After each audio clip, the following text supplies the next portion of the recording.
I know it may seem hyperbolic, but most of the time I might question what I'm saying, so I'm just going to speak straight from the heart.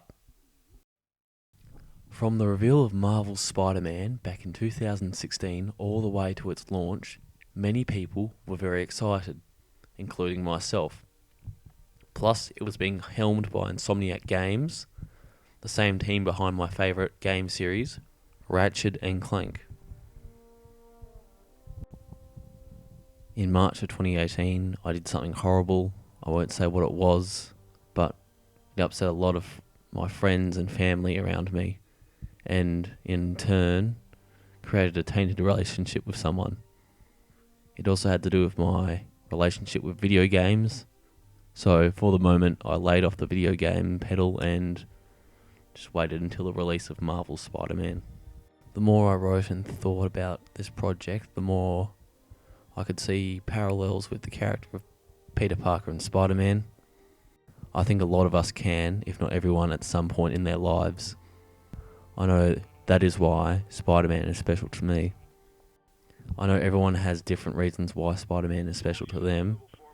The game got me through a pretty tough part of what is called adolescence.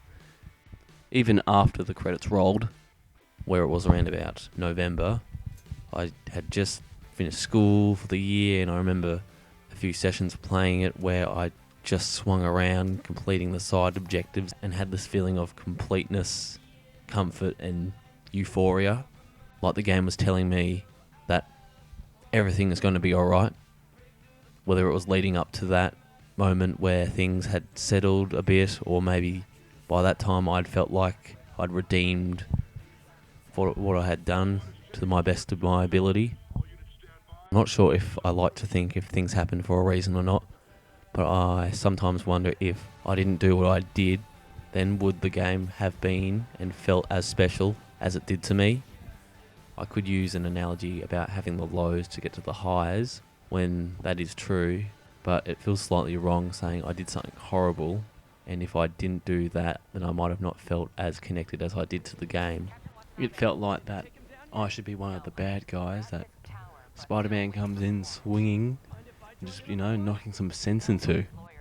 I sometimes find it hard when people say that they relate to a character, and I kind of feel like it is slightly hyperbolic, or, in this case, a superhero that they see themselves as or highly identify with. But I really identified with this Peter because of what I had done and what I wanted to be. Be the person who does the right thing no matter what. Be great was the tagline of the game. And I just really like John Bobniak's model and Yuri Lorenfolv's performance.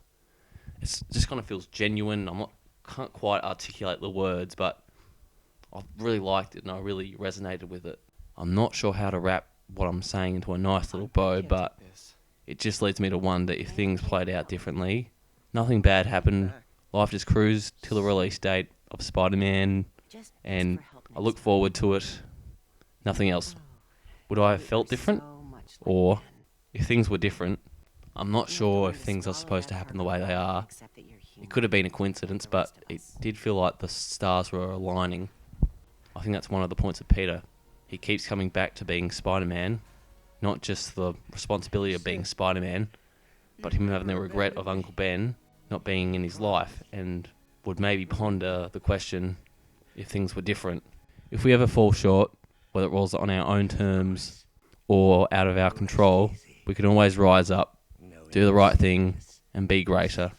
Thank you, Insomniac, for creating this game. I'll forever be grateful. Thanks for watching. You knew? I've known for a while. I never wanted you to worry. I did. And I am so proud of you. And Ben would be too. All the people you've saved.